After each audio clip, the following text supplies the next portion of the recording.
Imagine going on a date acting like Andrew Tate. What kind of girl do you think that's going to attract? Not the right kind of girl. All right? Let's say now you go on a date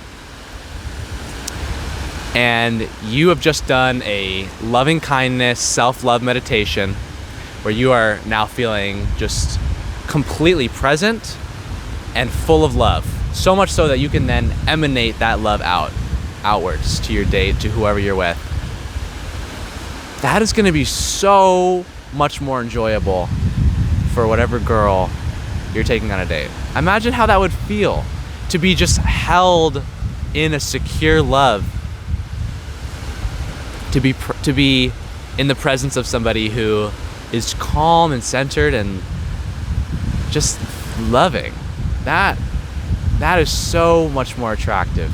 And that's what you cultivate on the spiritual path. Recently I've been reading a book or listening to a book called The Way of the Superior Man by David Dida.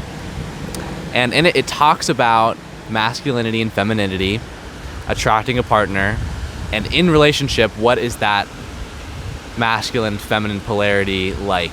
But the way that he talks about masculine energy is unlike any other way that I've heard anyone else talk about masculinity. It's not like, Andrew Tate getting jacked, being kind of annoying and, hard and being this aggressive, like taking charge. Like, that is not the masculinity that is fake masculinity.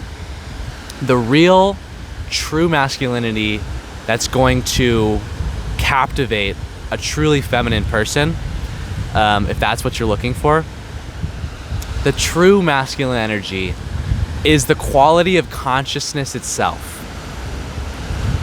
It's consciousness in its nature holds and allows all things. It is empty. It is emptiness. It allows everything in form to exist. It's the watcher of form. That's what consciousness is. And fundamentally, consciousness is love. Fundamentally, it is a stable, secure, always present, allowing love. And that is what masculinity is, according to David Dida in his book. And I like that a lot better than the modern masculine image. So he's saying that true masculinity is developed by developing your divinity. When you're cultivating your divinity, you're becoming attractive without even knowing it, because you're embodying more of this divine masculine energy in you. Becoming calm, not needing anything from anyone, becoming the emptiness that allows, that observes, that loves. And I think that's a much healthier and more beautiful way of approaching attraction and dating and relationship. Especially, it's hard to navigate in today's day and age. Like, how do I stay spiritual?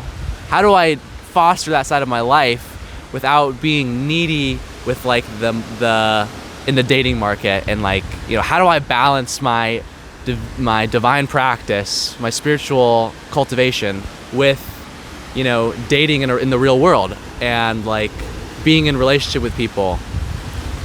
It's kind of a weird balance, because you feel like you kind of have to sacrifice one for the other, and one takes energy away from the other.